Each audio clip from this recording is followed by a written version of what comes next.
This one's it's gonna take me a while to read this. This is a big email. Okay. This is from Adrian. Adrian says, "Hello, Travis and Jen," and I'll put in and Rob. "I would like to start out by saying how much I love the podcast and everything you two and the team do. I love the fact that you give small creators a voice to ask questions. Not trying to get all wishy-washy, but I look forward to the new episode every week. And I thank you all for everything you do." That's really amazing. I love that. That's so sweet. That's incredibly sweet. "I struggle with finding like-minded people who understand what I'm going through and have such a burning desire to succeed with YouTube. But I have yet to find someone to even talk about it and understand my goals in the slightest. So I found myself feeling very isolated and alone. Y'all genuinely make me feel welcome and stop me from going stir crazy. Thank you for everything you do. You've truly changed my life for the better." Before I read the rest of this. Okay, I was going to say, can we pause? Can we talk about this for a Yeah. second?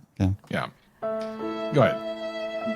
This was Travis and I's entire Oh, we stopping the music? It was only a 9-second bed anyway, so.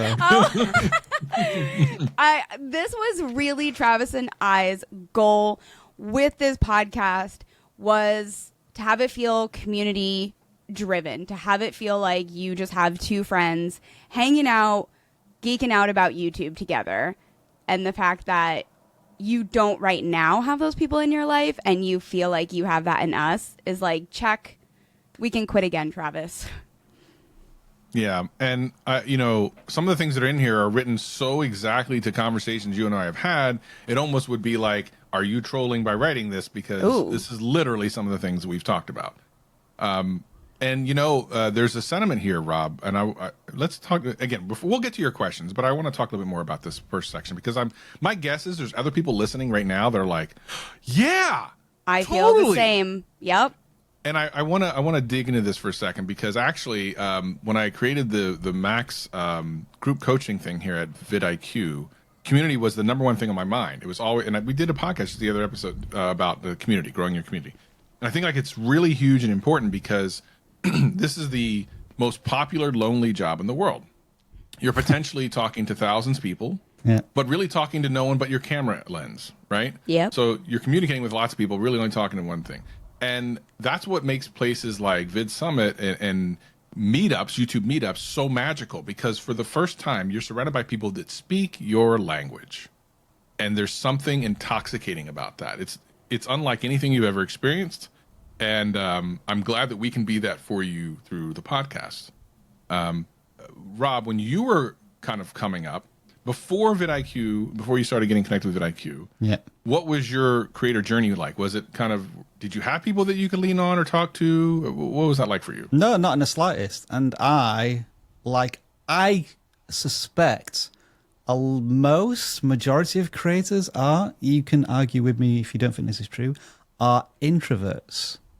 So that they use YouTube as a way to express themselves, not to anybody directly, but at the same time, hopefully to people directly, but not have that nervousness of trying to convince an individual. I always say that whatever you're feeling right now in terms of loneliness, struggles, challenges, you've had a bad, YouTube day, every single creator has had that same feeling and emotion at some point in their journey, but some haven't given up and they've achieved monetization, silver play button, gold play button, etc., etc. I never for a second thought when I was in those moments of doubt, when, my latest video got 100 views in 24 hours, I didn't think in a decade's time we as a community and as a channel would be trying to shoot for 2 million subscribers. Like, I never thought I'd get anywhere close to that. And, it's the cliched thing to say that if I can do it, anyone can do it. But you kind of want to hype YouTube in that way that you convince people that you can succeed, even if you don't think you can at the moment. And if you think the algorithm is against you or nobody's listening, people are. And you just don't realize that because you're talking to this thing here rather than talking to Travis. Did that work? I'm talking to Travis right now. Well, Travis isn't making eye contact Trying with to you, visualize so me talking rude, to Travis. I don't know if this I'm is actually Stop looking ignoring at him. Rob. I'm literally looking at him on my screen. But to make it work, Travis, you're supposed to pretend that you're talking directly to me.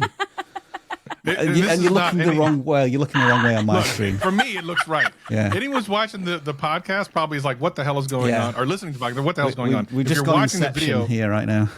Yeah, if you're watching the video podcast, you're probably still like, "I don't understand what the hell's going on." Anyway, he's being silly, but he makes a point.